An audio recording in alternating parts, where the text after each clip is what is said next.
Hi, this is Rebekah and Leslie with the Geeky Girls Night In podcast. Geeky Girls Night In is a podcast with your fandom family sleepover style. Empowering fans and creating inclusive fan spaces where we can all be ourselves. So get your jammies, grab a drink, gather the fur babies, and join the conversation. Hey everybody, welcome back. Hello. Thanks for tuning in. This week we have a lot of fun stuff to talk about. We're going to talk about conventions, sci-fi fantasy, books, TV, fandoms, and we're going to talk about coming out day and fictional characters that we think should come out. And Leslie has some fan fiction, some books, lots of great news. So definitely stick around. Yep. Want to kick it off, Leslie? So what you drinking today? Oh, nothing. Don't worry about it. I don't have anything either. I forgot to get something, but it did actually get down a little bit into the 60s for a few days here, which was nice, or low 70s anyway. So I have like my fuzzy Yoda jammies on, which was fun. We've hit the 40s and the 50s and stuff like that. So it's been so nice. It's like actual fall now. Yeah. It went a little colder than everybody wanted, except for me. I'm enthused. So nice. It's perfect. So, Babies at the Border. I've mentioned them through several podcasts. Basically, a $10 donation to several approved charities. Any one of the several approved charities would get you a compilation of fan fiction. Uh-huh. Well, it's sort of over. They passed out the compilations and everything. Well, they had other people come back and be like, well, I still want to buy one. Is there any way I can still buy one? So up until November 11th, you can still put down $10 towards those charities, and I'll list them in the show notes. And you can get the compilation of fan fiction. So I thought that was pretty awesome. Very cool. And yes. it benefits a good cause. Yes, all of the charities that are helping out with all of the children in the detention centers, of the children of immigrants, this is helping getting them out the best way that the fandom knew how to do. So wonderful. Yes. For those of you that don't know, the next couple of episodes, I will not be here. I will be elsewhere on a boat. On a boat. On a boat. Nice. And so in order to prep for this, it's one of the things that I need books for a trip, because one of my ideal things on vacation, is laying there with a book. Mm-hmm. And so one of the problems that I run into is suitcase space. Mm-hmm. I pack a metric shit ton of clothes because I like choices and I like options. And it drives my husband up the wall to the point where we used to be able to pack one big suitcase and both of us be in there. We can no longer do that because I carry so many clothes. So I don't have a whole lot of room for books. So, I have a Kindle, I have a Kindle Fire, but that's not what I use for this. I have a Kindle e-reader, and that thing goes wherever I go, and it's kind of old. Like a paper white one? Yep. It's a little newer than the original paper whites. It's a Kindle Touch. So I have the button at the bottom, one button. Okay.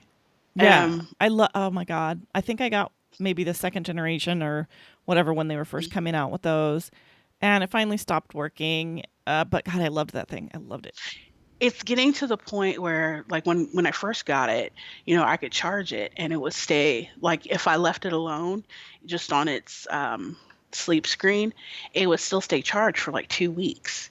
But now it's getting up there in years, and so I might be able to push 4 days without charging it. So that's something I got to kind of stay on top of, because I went to go read at lunch one day and I hadn't charged it in a week and a half, and it was completely dead. Yeah. I was bummed.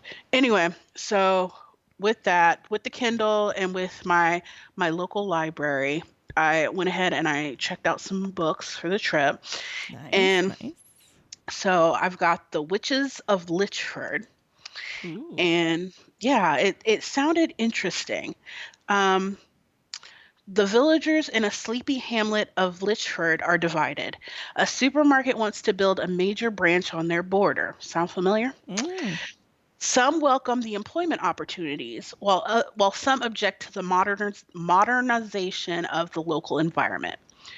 Judith Mawson, and in parentheses says she's the local crank, knows the truth that Litchford lies on the boundary between two worlds, and that the destruction of the border will open wide the gates to malevolent beings beyond imagination. But if she is to have her voice heard, she's going to need the assistance of some unlikely allies. Now, I went and got my nails done yesterday, and well, I got my toes done yesterday, and like I started reading this, and there is a minister in this book. Uh-huh. It's a woman minister, and she's got like the priest collar, which I didn't know anybody other than Catholics use that.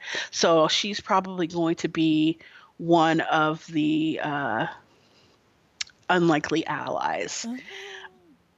Oh. And then I also got The Lost Child of Litchford. I'm not going to read the summary of that one because there's probably spoilers about book one in it. Uh-huh. But though it's a whole series. It's called the Witches of Litchford series, and this is book two of it. And how do you spell the name of that place? Lychford. Okay. Yeah. And then let's see what else I got here. I got is this book one? Yeah. It's called The Dominion of the Fallen series, and it's book one. And book one is called The House of Shattered Wings. And the only reason I picked this up was because it's supernatural and it's in Paris, which, Ooh. right. Yeah. So, in the late 20th century, the streets of Paris are lined with haunted ruins, the aftermath of a great war between arcane powers. The great magazines, I guess, have been reduced to piles of debris. Notre Dame is a burnt out shell, and the Seine has turned black with ashes and rubble and the remnants of spells that tore the city apart. But those that survive still retain their irrepressible appetite for novelty and distraction, and the great houses still vie for dominion over France's once great capital. Ooh. Yeah, so I got that. I got book one and two of that series. Uh-huh. And there's something called Red Sister, and that the title just made me giggle Okay. because I'm like, is there going to be some lady running around bloody? But basically, it's about little girls in a convent that are raised to be killers. Ooh, I can't wait to hear what you think of these books. Right. I'm pretty excited. And then let's see what else I got. Something called Marseille, the Red Abbey Chronicles. It's only women and girls are allowed in the Red Abbey, a haven from abuse and oppression. And this first book is about Marseille. She's a 13-year-old novice there, and then what happens with her. And what else? You know what we should do is when we read these, do like just 5-minute maybe videos and put them on our YouTube if we recommend the book. We can do that. Because I bet we have other readers listening. So this one, this one is a little unusual for me because, we talked about this before, sex scenes, and I run cringing. Right. It sounded interesting. It's called The Black Door. Uh-huh. Ariel Vaughn is a high-powered attorney and a partner at her firm, dating one of the most eligible bachelors in New York City, who is also a powerful judge firmly on the political path. She's living the high life, but her sex life has hit a low point. Once a tiger in the sheets, his interest has cooled considerably, and she's wound so tight she's about to explode. But when a hot young escort introduces her to the back door and her best friend encourages her to try it out, she finds a fantasy playground for women. Now, here's the deal. There's a reason why I picked this. Okay. Because when you hear about stuff like this, like the fantasy playground and all your wishes come true, it's always a man. Yeah. It's always a dude. It's different now. This is a girls playground. I haven't even Ooh. cracked the book yet. I don't even know if I'll get to it or if I'll be unmortified enough to read it with them. Well, if you like it but it mortifies you, just pass it on to me. You know, I like the sex scene, so. Will do, will do. So, and then finally there is A Touch of Frost, and it's Mythos Academy series, book one. Um, I'm just going to read one paragraph of this. It says, "My name is Gwen Frost, and I go to Mythos Academy, a school of myths, magic, and warrior whiz kids, where even the lowliest geek knows how to chop off somebody's head with a sword. And Nice. Logan Quinn, the hottest Spartan guy in school, also happens to be the deadliest." So, total teeny bopper book, but Yeah. I dig that. You're So on we're good. vacation. Yes, You don't anything exactly. heavy on vacation. I can totally have the fluff. I'm down with it. Nice. All right, so those are my library books for the trip. In other news, last week the Pixel 3XL debuted, and I put in quotes because it's been leaked like ever since we knew that we were getting a new one. I'm sorry, I'm dumb. What is the Pixel 3 XL? Pixel 3X or Pixel 3 and Pixel 3 XL are the brand new phones for Google, like Google's line of phones. Oh, okay. Yes. I typically get the Google phones. My current phone, and I don't get a new phone every time one comes out. My current phone is a Nexus 5X, which I think is 3 years old. Mhm.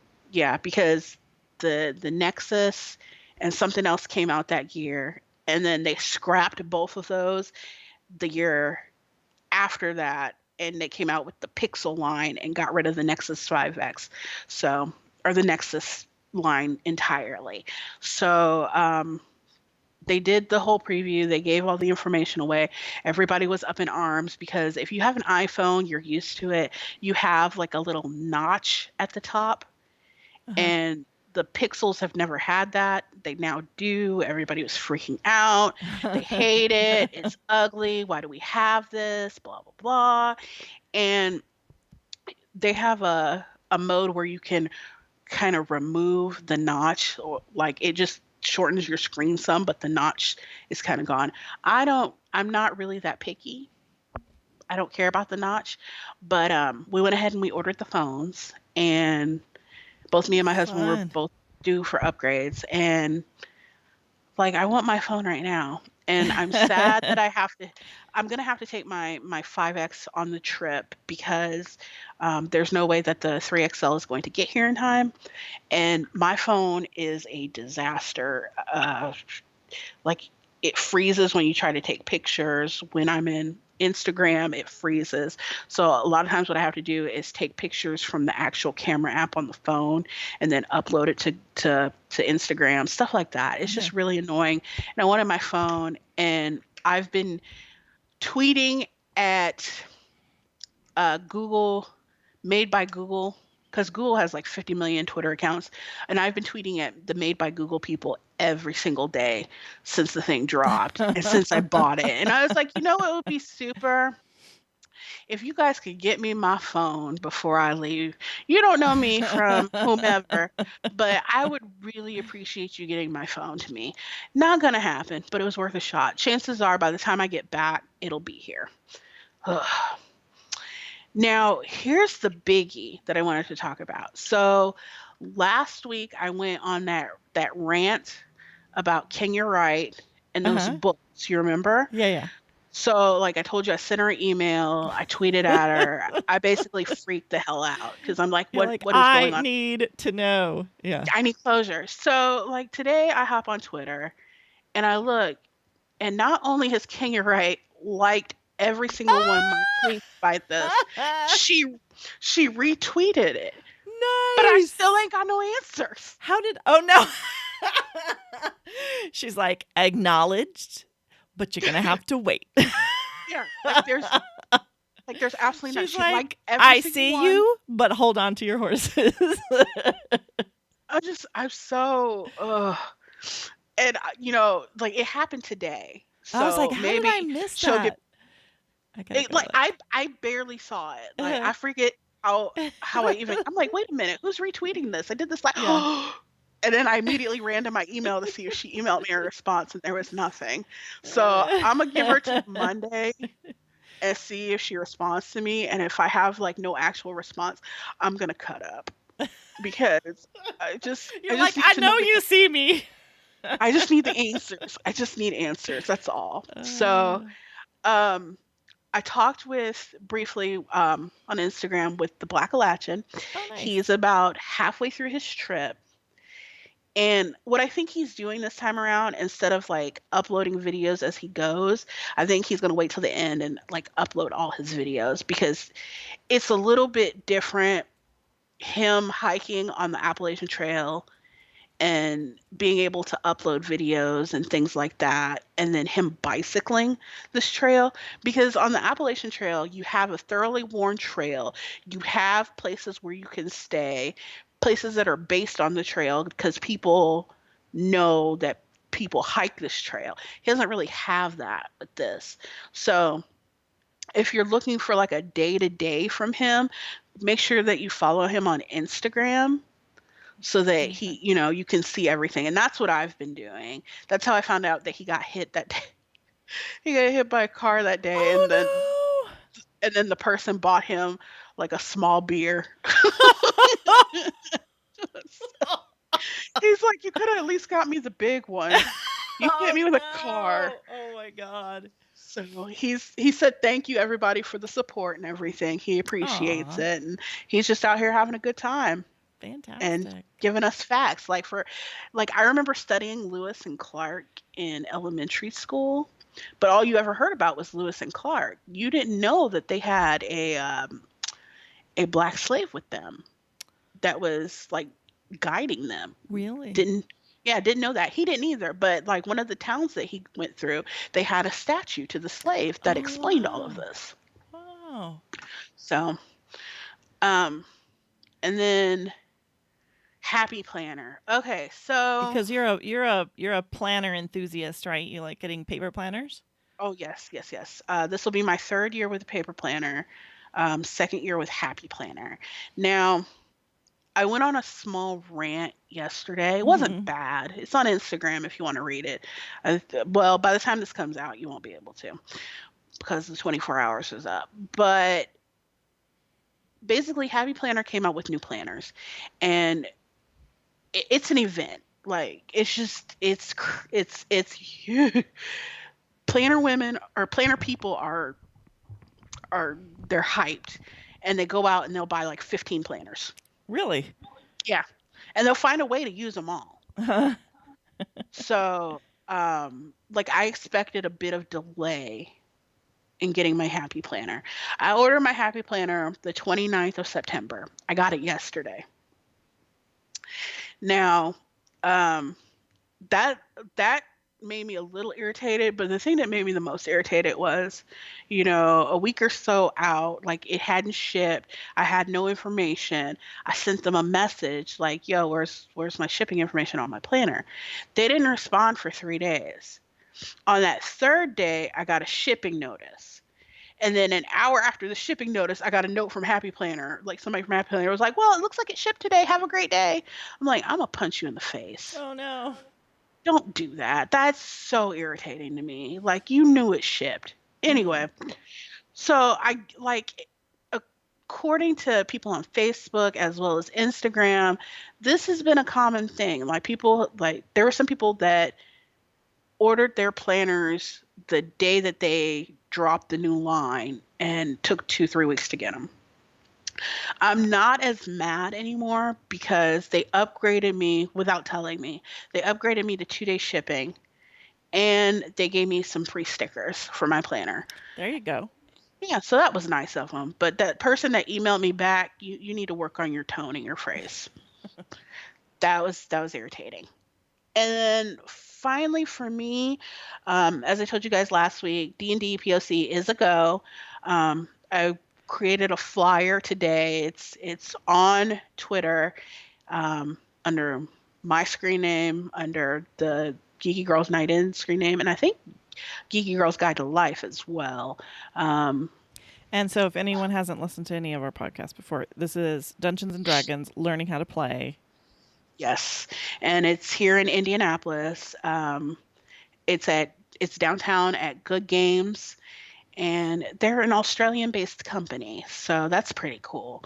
Um, they're gonna have we'll have two sessions, one in the afternoon, one in the evening, What's the date and again? November the 4th. Okay. November the 4th. And yeah, just a good time had by all. Cool. I'm working on maybe getting somebody to sponsor us for food. I sent out feelers today, so maybe we'll have some pizza. We'll see. Pizza's always good. Pizza's always good. So that's all I got for today. Cool. I'm so excited. I can't wait Yes. for that. Making those local meetups happen. Yes, I yes, love yes. it. So my week in geek, to be honest, was fairly not geeky. I am actually I am reading a fantasy book, but I am rereading The City of Brass, which I have already gone on and on about. And I have to say, I don't reread books, like, ever. I think The Hobbit and Lord of the Rings are the only books I've reread. But that's how much I loved it, and it's also very sort of intricate. So many, like, warring tribes, and it's, I wanted to read it to really figure out, okay, what do we know? What do we not know? Because the book, you're definitely left at the end with lots of mysteries, and she's coming out with another one in January. So I'm like, I want to make sure I really know everything I need to know right now. Sure, sure. So love it. I'm just loving it again the second time around, maybe even more. So I'm also Cool. having a lot of con FOMO. There's a lot of great cons this weekend. Yeah. So Supernatural is in Cleveland this weekend with the Giving Back tour, which is the tour that doesn't have Jared Jensen. It's mostly Misha led, and it's just a ton of fan interactions, contests, and people seem to be having a great time. Palooza is this weekend for Winona Earp, and Ace Comic Con is this weekend in Chicago, and their headliner is Chris Evans. So I'm starting to see, like, this weekend I've been seeing people's photo ops with Chris Evans pop up on my timeline, and I'm like, I'm not jealous at all. So here's my question. When he's completely done with the Avengers, will he be at any cons at all at that point?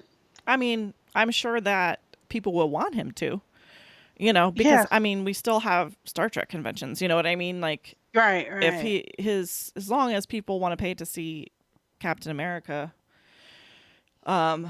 if he agrees to do it, then he will. I'm sure it's just going to be up to him. right. Oh. So, but of course, everyone says the same thing. He's darling. He's sweet. He's a great hugger. And I'm like, although one thing about Supernatural cons, the Giving Back ones are a lot more affordable. Apparently, Creation Entertainment, from one day to the next, their prices for Vegas skyrocketed. Their Vegas con for 2019. Oh, wow. What happened, I wonder? I don't know, but people were like, I've been saving up. I've been looking forward to this. And then with her, like, I don't know if there was even any warning. That, like, they went up like $100, $150 for the photo ops. Oh, no. So, it's upsetting for people, obviously. Like, I mean, we're getting into like the 300s plus for photo ops. Oh, wow. Actually, I think I saw something even higher for like the three guys together, like Jared Jensen and Misha. That, yeah, you can. Okay, so preferred. Oh gosh, yeah. Thursday preferred seating $60, Friday preferred seating $60. That's just to get in the door. Sunday preferred is $200, Saturday is $150. So that's actually a lot higher than it used to be. It used to be like $70 or $90 to just get in the door. And then the photo ops, let's see. Jared and Jensen are still $200. But the ones that are groups, oh, here it is. The famous sandwich photo, Jensen and Jared, $399. Oh, my God. Yeah, here we go. Jensen, Jared, and Misha Collins, $539. There's no way. Jensen and Misha, $338. So, I mean, that happened apparently like overnight. So people were kind of melting down on Twitter, which I don't blame them because, you know, it was less to go to AceCon and meet Chris Evans, Right. you know, than to go here and meet Jensen and Jared. I mean, 400. That's people can't afford that. You know what I mean? No, So no. So a lot of people are pissed because they feel that the reason they get charged more is because they can. Because we are so devoted that people will sell kidneys to pay for it. So I don't know. I haven't seen their books, but that is, I mean, that's pretty exorbitant.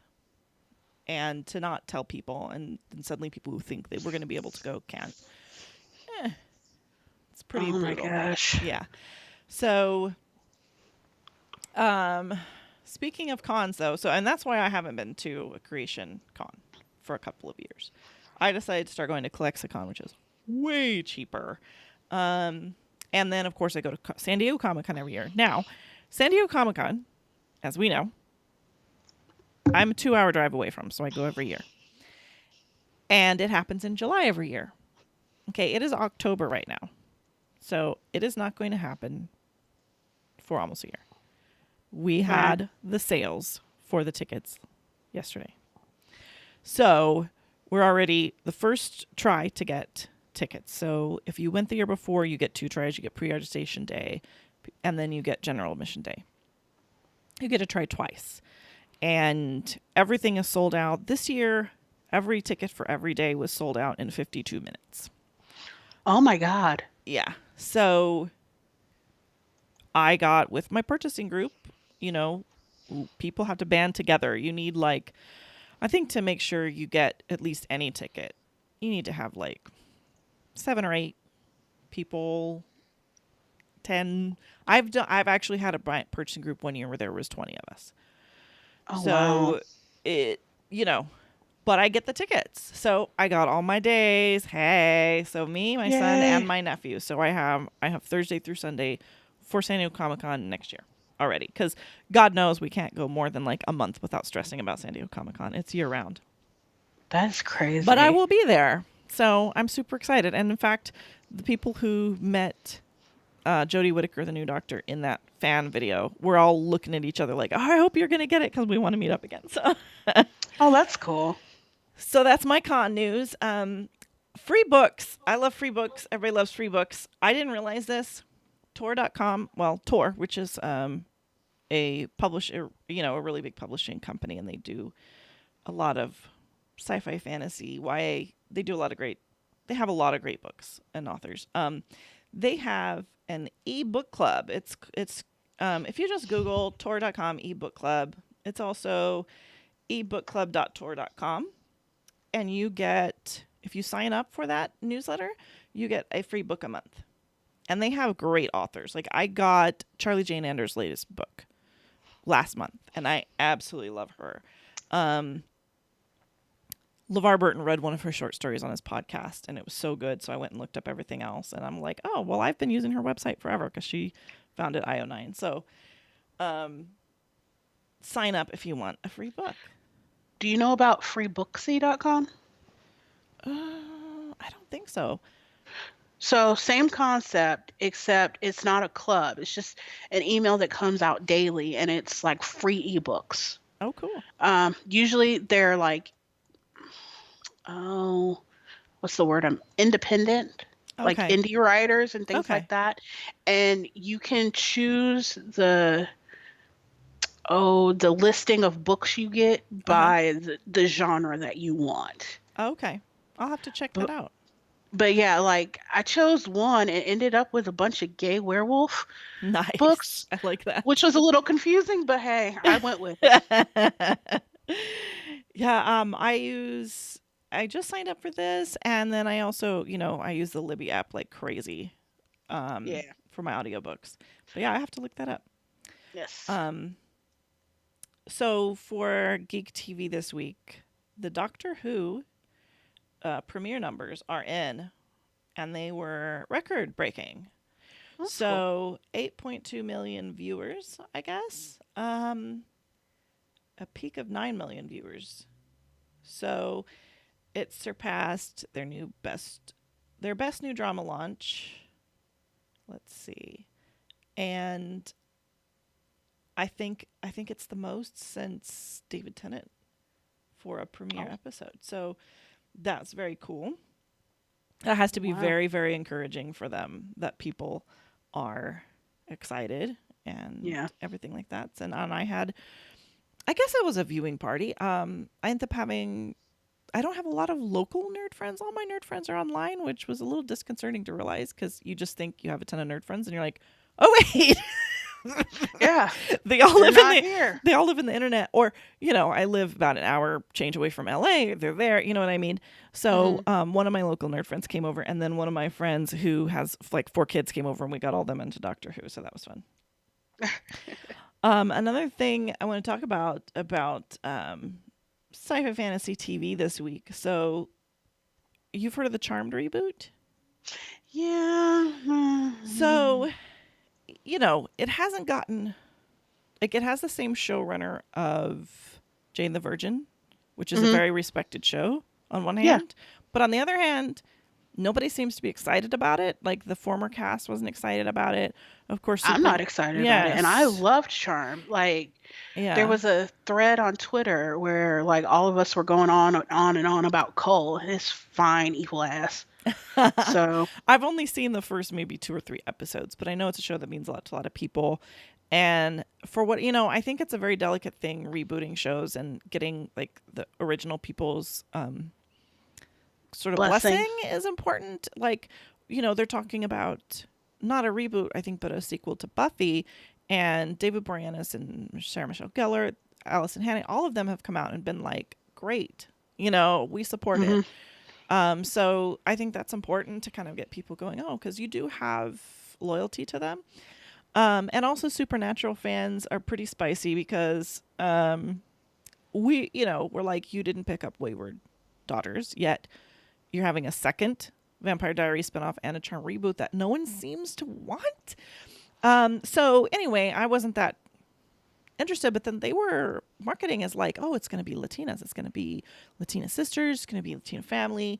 So I was like, well, maybe I will try it, because Latinos there's so little representation for us on TV, so little that it's like, I'll take what I can get.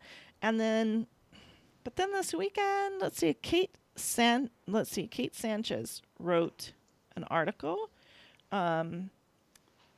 It's But Why Though PC is her is where it was posted.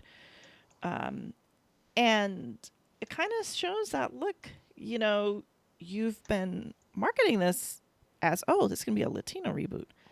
And it's really not. They're using kind of the exact same sort of Celtic European, mythology and plot lines. And apparently they only hired one Latina actress. Ugh.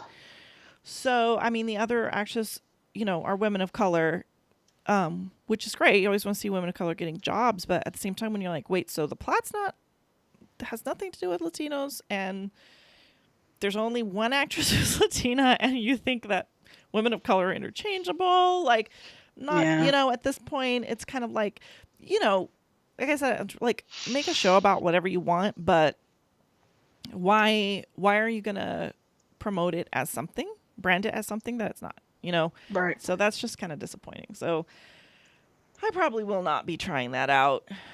Yeah, I didn't. So in the original Charmed series, like the girls' powers were basically bound, so that like they couldn't use them for a while, and then like everybody that could tell them about their powers had died or had went away, and then all of a sudden they started manifesting because they reached the age where they were unbound, and it kind of feels like the same exact thing, just with different people. So yeah, I don't know. It just, I'm not sure what is supposed to hook people into it, except nostalgia. Yeah. And it's not like, unless you got Shannon Doherty on there like throwing shit and being mad at everybody, I'm not here for it. Yeah, I mean, I've seen the first couple episodes, and I did like it. It was actually recently that I saw it because I have a friend who has Charmed, has like the symbol tattooed on him. Like he Hmm. really loves it, so I watched it with him, and actually I liked it. I just, I have so many things that I watch. I haven't got back to it, but oh my god, all I can say is Alyssa Milano is so hot. Oh my god, Lord have She mercy, Lord she help was me. she was the one that dated, and I think she married Cole. And Cole was a demon. He was Yeah. half seas, and he was half demon, half human, and he was just ridiculously hot. He was Yeah. the dude, Julian McMahon on Nip Tuck. His real name is Oh, Julian okay. McMahon. Yeah, And oh my God, he was fine. yeah. He I was know so about the only reason I know about Nip Tuck is just Misha Collins guest starred on Nip Tuck as a man who could suck his own penis. that fits. That's not surprising, right? No, not even a little bit. My God, no. Sorry about that L- aside. Go ahead. It's okay. Like the last episodes of Nip Tuck I watched, like they got, I don't even know how it happened, but they got involved with a drug cartel, and like the drug cartel was like implanting drugs as fake boobs in women, Okay. like giving them like these massively huge boobs. And then like they would go to the Nip Tuck office. Like one of them went to the Nip Tuck office. She's like, I had these implants. They're so big. I want them smaller. And then like they're in the surgery room and they're removing her implants. And Uh, it's just like bags of cocaine. And I'm like, you know what? they really went there trying to get drama on a show about plastic surgery. Oh, it was like the whole thing was crazy. Like so he removes it, and then like these gangsters come out of nowhere as he's removing the bags of cocaine. He's like, "You belong to us now. We're gonna ship these girls to you. Oh They're gonna tell you shit. their boobs are too big. You're gonna remove the bags of cocaine, and you're gonna give them to us." And I'm just like, whatever. Like I had to have been 22, and I was drunk out of my mind. And I'm like, is this really happening? And then like the very last scene was because like they were giving these girls the plastic surgery in Mexico to give them the cocaine in their boobs. And like it was like a really badly done job. So like these Mhm. women were sitting in their office with like these giant thick stitches, and like Oh they're my bleeding under their god, no! shirt, and they're like Oh, I don't want. No. they're just too big. And I'm like, you know what? There's not enough vodka in the world for this. I'm gonna go ahead and turn this off. But yeah, side note, Julian McMahon, fine as hell. Ugh. and Charmed, maybe no. And there are gifs of Misha Collins on the internet. All I don't know how they accomplished the visual, but all curled up on himself, reaching his. Not naked, he's clothed, but it's a whole That thing. is hilarious. Yeah, it's a whole thing. Oh my God. Then so fandom news. So just for y'all, I have a Google alert now for fandom, just to see if fandoms are doing anything interesting out there. I'm getting like half of them are for sports teams, so I Meh. have to wade through that. But there was an article this week that went out about The Good Place, Mhm. which I guess in its own way is speculative fiction, isn't it? Anyway, and the article basically just said that The Good Place has accomplished what hardly anyone else does, and that is people are really nice about their ships. This is on sci-fi.com. Basically, all the shipping is really civil and respectful, and they're like, how did they accomplish this? And basically, they're saying that Mike Schur, who I love every sitcom he does, that's Brooklyn Nine-Nine, Parks and Rec, he does funny with heart, and he actually writes good relationships and good female characters. But they're they're talking about, it's Mike Schur, but what I also think, have you watched The Good Place? I have not seen episodes. Like I've seen reviews of it, but that's about Okay. it. Well, I absolutely love it. And I did notice this on Twitter. I had a conversation with a shipper on that show, and she was just like, yeah, this is my ship, but I love this other girl too. Like, it was very polite. But my theory is it's because in this show, reality is reset so many times Yeah. that Anything. Your ship could be friends. The next reset, they could be soulmates. Like, you kind of get to see every combination. Not every. We still haven't had Eleanor and Tahani, which we haven't had a gay, uh, you know, uh, any sort of same-sex love, except Eleanor is always saying comments about how hot Tahani is, because Tahani is very hot. So people are like, maybe that one. So, but yeah, I think that's the benefit of that show. You're like, well, we'll just reset it again. Maybe next time those two will hook up. Right. And it's a very positive show, but it is a lot of fun, and I highly recommend it. It's on Hulu. I think it might be on Hulu and Netflix, actually. So I already saw on Twitter, big thing that happened in Marvel fandom is Chuck Wendig got fired. Yes, I saw that, and it said that he said that it was because he was too something. That he was profane and invited negativity on Twitter.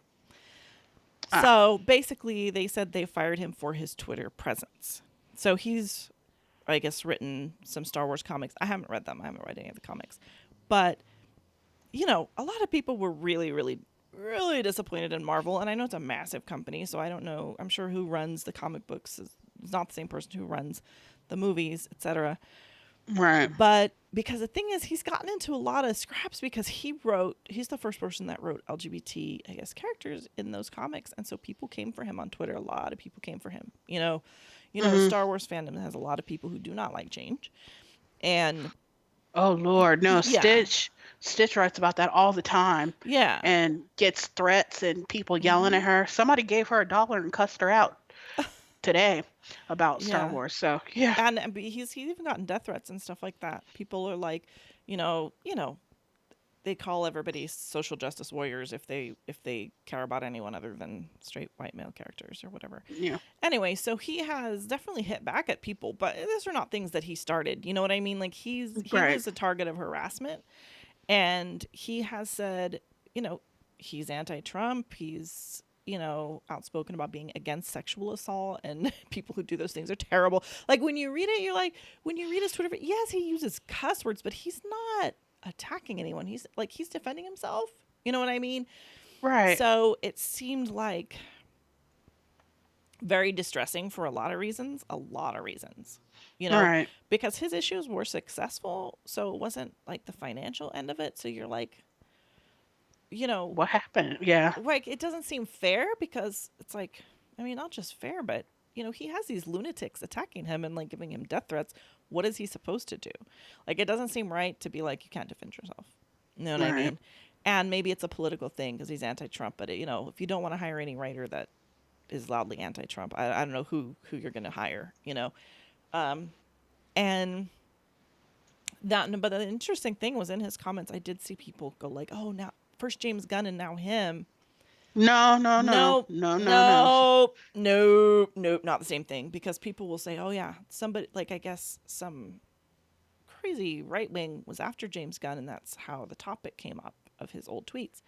But I'm like, being foul-mouthed in your defense of like everything that Chuck Wendig has talked about and been foul-mouthed about has been like, fuck rapists and people who separate immigrant families at the border. Like these have all been things to defend good values, you know what I mean? Or defending himself.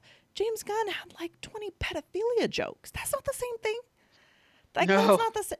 Joking that pedophilia, like, that's funny and good. I mean, I know people are like, oh, how can you get fired over tweets? But you know what? If I was a massive, wealthy corporation and someone had made a lot of tweets that are like, pedophilia is so funny, isn't this great? I'd fire him. I wouldn't hire him. What kind of risk would you expose yourself to?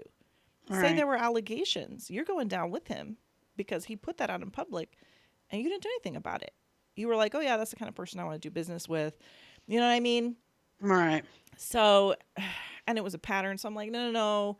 Seeing pedophilia is great. And then defending yourself against death threat. It's not the same thing.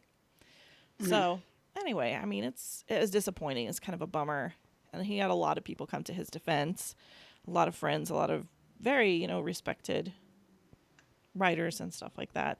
So we'll see what he does next, but that was a bummer. Yeah. I've never read those comics because I'm a Star Wars fan, but I'm not a Star Wars fan. You know what I mean? Like, I watch the movies, and that's pretty much the extent of it. Sure. And I enjoy the movies. But I'm not like, oh, I got to read the comics and I got to watch the cartoons and I got to, it's not at that level. But the people who are at that level, that's very disappointing for them. So, one good fandom thing. So Ruthie Connell, she's on Supernatural. She plays Rowena. Yes. And she's a delight. She's a delightful human being. She has a new T-shirt campaign, which is actually not a T-shirt. It's a very cute off-the-shoulder. Well, there's a T-shirt as well. There's a really cute off-the-shoulder version. It's also a hex bag. Also, a necklace. Also a flask. So she has a campaign called Bewitch. She always does witchy stuff, which is super cute. And a portion of all the proceeds go to help My Hope Chest, which provides support and reconstructive surgery to breast cancer survivors. So very cute witch-related Ruthie Connell merchandise over at shopstands.com. Cool. I think you can even it's shopstands.com. And then she should be right on the front page. You can click on it, and super cute. And a good cause. So I really like it when they do flasks, to be honest. That's cool. I haven't had a flask in years. I don't even use it. I just like it. I don't think I go anywhere I have to hide booze anymore, but I still love it. Because you can only have so many T-shirts. This is true. So, and then my last thing is I just want to mention Coming Out Day was this past week. Yes. So lots of people coming out, affirming their, sexual orientation, basically saying, we don't have any reason to be ashamed. We're proud of who we are, standing up. And people also saying if you don't feel safe or good coming out, that's also your right. And then, so it was really nice just seeing so many positive tweets. Yeah. Like if you hit Coming Out Day, it's just nice. It's nice to see people, accepting themselves for who they are, accepting and lifting up other people for who they are, and kind of being against, bigotry and homophobia. So that was really nice. My tweet, which actually, came out this year to family and everybody and whatnot. I didn't tweet about myself though, but I did tweet about fictional characters. Because what I said was, yes, don't, real life people, no one should come out if they're not ready or safe. But there are some fictional characters. I would really love to just come out. Just come out. It's the water is good. So the ones I mentioned, of course I mentioned Dean Winchester. Because I can't talk about people needing to come out without talking about Dean Winchester, because Destiel is real. I don't care what anyone says about it. I could do a whole episode just on Destiel. Every moment in the show. You kidding me? It's so ridiculous. And a few other people. Moon to Hear from the City of Brass. So this is a book I'm reading a second time. Now, this book is not the same thing as Supernatural, where you feel like you get a little bit of queer baiting. No, it's not like that. It's just that when you have a fantasy novel, it's like, let's see, I'm like 600 something pages long. Everything's a slow burn, and it's amazing. Like in this book, you get to page 400, in the 400s before you learn that there's chemistry between the prince and sort of these hidden feelings between the prince and his bodyguard. And it has unfolded so slowly, and I love that. I love that. I love when it actually just builds and you really get a feel for the relationship. So it's not that they're not going to come out. It's just that it's only the first book. But it is, oh my God, you just get to know these characters so well that you're just really rooting for them. And the author wrote a teaser for the next book, and it has a scene with the two of them together. It's not a sex scene, but it's like where you realize they've acknowledged and addressed these things, and so I just want them to come out and I want them to be happy, but no author or no TV, no one ever lets the characters I love be happy, but I can hope. A girl can hope. And then I said Bast from The Name of the Wind. Remember, I've talked to you about this one before. Yes. Which the whole book, the main character has a romantic interest who doesn't seem particularly interested in him. Yet his, I don't know, you'd call him a mentee or student, but he's also an adult, is just all out. He's so down for him. He's threatening to rip out people's entrails if they just even so much as make him sad. So I'm like, that's where the real, that's where the real chemistry is. That girl, like, I like the girl character, but he's interested in, but she's more interested in her own life and surviving. Really, she's not like super, her mind's not on a relationship, which the characters are like in their teens, so as it should be. But with this other guy, threatening murder and torture on anyone who hurts the main character, I'm like, come on, guys. This is where the good stuff is. And then the girls from Bend It Like Beckham. So, did you ever see that movie? I did, and I don't know, like... It would have been a better movie if they would have written it that way, in my opinion. Yeah, but like at the end where you find out that dude is gay... I'm sorry, that was the best twist ever. He was like, I like David Beckham. And she's like, I know, isn't he the greatest? And he did this. And he's like, no, sweetie, no. I like David Beckham. And she was like, oh. I mean, I enjoyed the movie, but there are a lot of people who are like, we need a sequel with them where the girls have decided they like each other, and actually Keira Knightley has said she would be totally down for that. Has she really? Yes, she said she'd be totally down for it, that she think it'd be great. So, and actually Les Hangout podcast, who I met at Clexicon and gave us some great advice for starting podcasts. Mm-hmm. It's Les Hangout Pod and LEZ, and they talk about Should Have Been Gay, and they go over a lot of movies, and they have a great episode about Bend It Like Beckham, so I just invite you guys to listen to that. That's hilarious. So yeah, happy coming out week to everybody. Yay! So we have some great guests booked for some shows coming forward. I'm almost afraid to announce them because I want to make sure everything comes through. But why don't you hold off on that? Just make sure that everything is good. But stay tuned. We have awesome people coming up that we're going to be talking to. Leslie's going to go on vacation, unfortunately, but fortunately we will have Quinzel, who's absolutely lovely and hilarious and wonderful. So yes, and you will be off having a break and having a good time. Yes, all the sleep, all the food, all of it. All of it. That's what vacation should be about, sleep and food. Oh, also, so like there is a restaurant here in Indy, and it's called Chef Oya's The Trap. Okay. And Chef Oya is my friend on Facebook, disclaimer. And first of all, she's hilarious. She's nuts. I love it. But I went there. So here's the deal. Every other week when I get my spending money, I have one treat yourself lunch. Nice. Right. So it's my one fancy lunch for like the 2 weeks, and then we go back to lean cuisines and sandwiches. That's just how I roll. Mm-hmm. So I decided to go to Chef Oya's. So she specializes in seafood trays.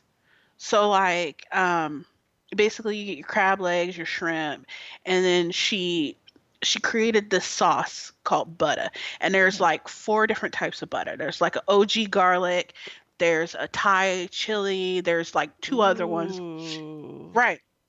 Well, like I told you, it's chilly here. It's like it's been in the 40s at one point last week. And so I strolled myself down to the Trap to get me some Trap chowder.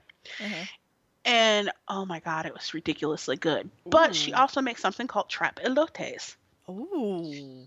Right? So it's I'm hungry right now too. How are you going to do this to me? You need to look on Instagram because I took a picture of my trap elote and like I was eating at work while making noises. Oh my So god! I'm gonna go look at the food porn as soon as I eat because I'm gonna be like, okay, so like it's the same concept as an elote. It's got the crema. She uses cumin and lime, and then like there's another woman that she gets her seasonings from. Spoiler alert, I know her as well. I, I worked with her mama, and like I've been dreaming about this ever since, and so I may have to go outside my once every 2 weeks treat yourself meal and go get another one because it's so good. But while I was there, I gave her one of our buttons and stuff, and she's like, oh, I would like to be on your podcast, and I would like to have her on there because let me tell you about Oya. She started her business on her front porch.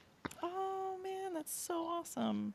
Right. She started her business on her front porch selling these trap trays, and they were awesome. And then she bought her little facility, and now she sells trap trays and for lunch and sometimes dinner. And they are amazing, and like she makes little memes for when she's doing something special. Like she did a dinner service 2 times last week, and she's like, "Oh, so y'all serving dinner in the thing." So we need to have her on. She's absolutely great, and she's an absolute riot. Awesome. I'm looking forward to that. And then one last thing before we go. Speaking of people who've been on our show that we love, we had Megan Fitzmartin on back in September. And we talked about her Red Rhino podcast, which I have since listened to, and it is great. I just want to say they got up to 5,000 downloads already, so good for you. Congratulations, Megan. We're so proud of you. Yay. So, all right. Well, thank you so much, everybody, for tuning in today. That's all your geeky news. And we'll see you next week. Bye.